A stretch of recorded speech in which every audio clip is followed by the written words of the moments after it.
everybody? It's your boy Kamon, and I'm still sick, but I wanted to kind of get this profile out for you guys today if possible. So I have a lot of content for you guys, so make sure you guys do subscribe to the channel, join my Discord, and support me on Patreon.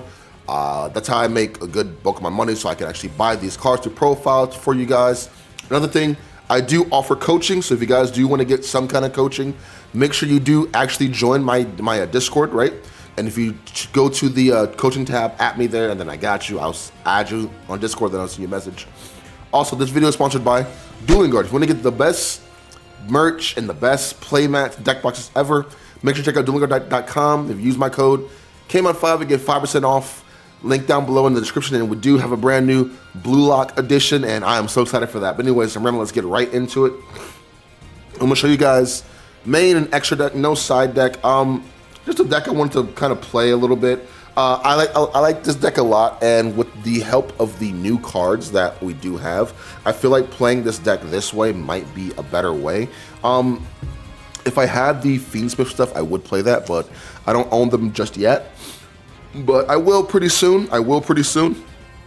But yeah, so getting into this is a 40 card list, nothing more, nothing less. Yeah, it's very straightforward. It's very toolbox heavy, but it definitely works in my humble opinion. You know what I mean? So anyway, for the monsters, we are starting off with 3 Torn Scales. 3 of these. This is the best one you want to see. This is a 1 card starter. Literally, just it does everything that you need it to. So 3 of those. And we are on the 3 boots, and this is the nice QCR version, bro. Super happy this actually got a freaking rarity upgrade. Now I got to get everything else secret. You know what I mean? But yeah, 3 and 3. These are the max 3 that you will be playing / that you do want to see at all times. More so this over this, because remember, for Phantom Knights, you have your hand, and your second hand is your graveyard. You know what I mean? So everything in this deck makes sense of why you're running it ratio-wise and whatnot. So next, I am still on the 2 Cloak. I am on the 1 Ragged Gloves, and then I am on the 1 Stained Greaves. Stained Greaves is a really good card. Got to get this card secret though, but yeah. This ratio for me is just fine. So this is like a normal / put it down here, a normal / standard Phantom Knight ratio, in my humble opinion. Shout out to the homie Figs, actually. He's been like on this deck for a while. But yeah, I think this card right here is very, very good. You know what I mean? Like there were times where I wasn't playing and I'm just like, damn, I wish I had the card. So I think it's just like a mandatory card in here, if that makes sense. So yeah, that is it for the Phantom Knight monsters, nothing more than less. Now for the engines, if you guys saw the like title / thumbnail, you will see we are on the Diabella Star. So 3 of her. She is a full card combo into a Omni-Negate into / a draw if we need to do that, if that makes sense. So yeah, and like again, you see her plus any one of these, right? Let's just say like, oh, I want to get this in graveyard. I can literally go, or even better, these 2 alone is full combo. So you need these 2 plus 1 more card in your hand. So you go pitch this, summon, effect, set the deception, right? Do your deception stuff, so make your Omni-Negate effective this, banish itself, search out Torn Scales, summon out Torn Scales, you know what I mean? Like, there's so much you can actually do with her in general. Like, she gives so much advantage, and like, she's one of those cards to where your opponent has to interact with her, you know what I mean? And then even if they do, even if you send a card from a hand or field to graveyard to use her effect, and they stop her, the fact that you're playing Phantom Knights, that doesn't matter, because again, your second hand is your graveyard. You know what I mean? So sending any one of these, it's not like a neg if she gets stopped. So that is my thought process behind that, if that makes sense. So 3 of her. Next, we are still on the Horus package, so we are on 3 Imseti, 1 Happy, and then the 1 Blessing. Just, this package is really good. I think I'll never take it out of this deck, because it's just one of those things where it's just like, seeing a Horus plus any Phantom Knight is, again, full combo into other things too. So, but it's just good overall, bro. You know what I mean? But if you want to play the Fiendsmith stuff instead, you can most definitely do that. But this stuff here is fine with me. That's just a me thing, though. Next, for the spells, we're obviously on 3 King Sark. Don't have to explain this at all. We know what it does. I am on triple droplet. It's just one of the best cards in this deck that this deck can actually utilize, negate everything, and still have cards to play with in the graveyard. Because again, the grave effects of these cards are very, very, very impactful. You know what I mean? So, yeah, 3 droplet at all times if possible. We are on the 3 wanted because, you know, search out Black Witch, and again, this gets a free draw and whatnot. And on top of having the 3 wanted, we are on the 2 deception and then the 1 hallowed Azamina. I don't own a 3rd one. If I did own a 3rd one, I would probably play 3 in this build. But for now, I think 2 is just fine in my opinion. You know what I mean? And we are actually on Zombie Vampire in this deck. So even if we mill this, as long as we put this in the river, we can put this back at all times. Same thing with this. You know what I mean? Well, can't put this back actually, but you know, it is what it is. But yeah, these are the other engine cards that we are running in here. This card is super good, bro. This card is super good. Just literally stop everything. You go activate effect, send a card from your field or hand as cost. So sorry, tribute. My bad, tribute. Then you search for this card. And again, even if you send one of your Phantom Knight stuff, right? Any of these, you get advantage still, no matter what, bro. So, yes, those right there. For the trap cards, we are actually on 3 Dominus Impulse, along with 3 Imperm. Impulse is a broken card in here. So it only turns off light, earth, and wind. We have no lights, no earths. We only have 1 wind, happy, but it's fine. You could just literally summon this out and just link away with it. You know what I mean? Or overlay with it.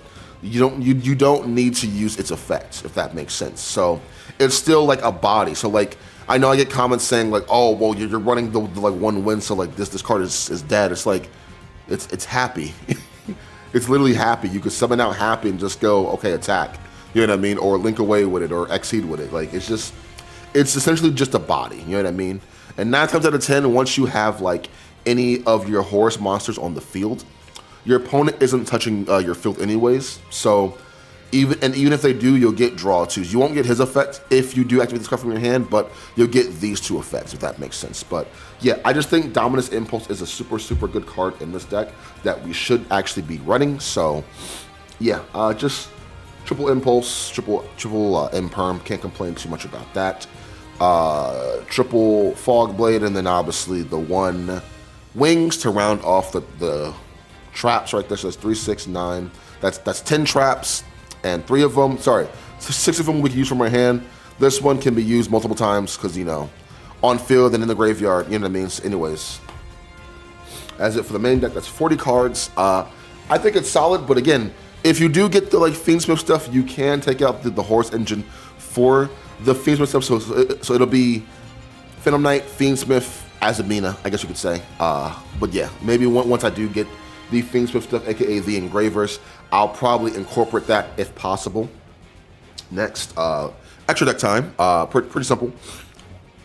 Ooh, pardon me. Still sick. For the links, we are on the 1 Cherubini, the 1 IP, the 1 SP, the 1 Dark, the 1 Rusty, and we are on the 1 access code Talker to round off the links.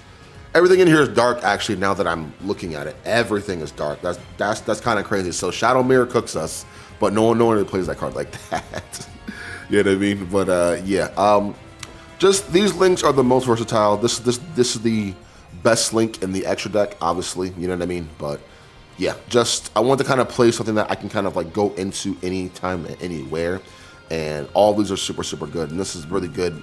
And like, if you fight anything / Azamina, you can go get back to like Black Witch yourself. You know what I mean? Special summons, right? I think so. Yeah, special summon. I think she gets her effect on special summon, right?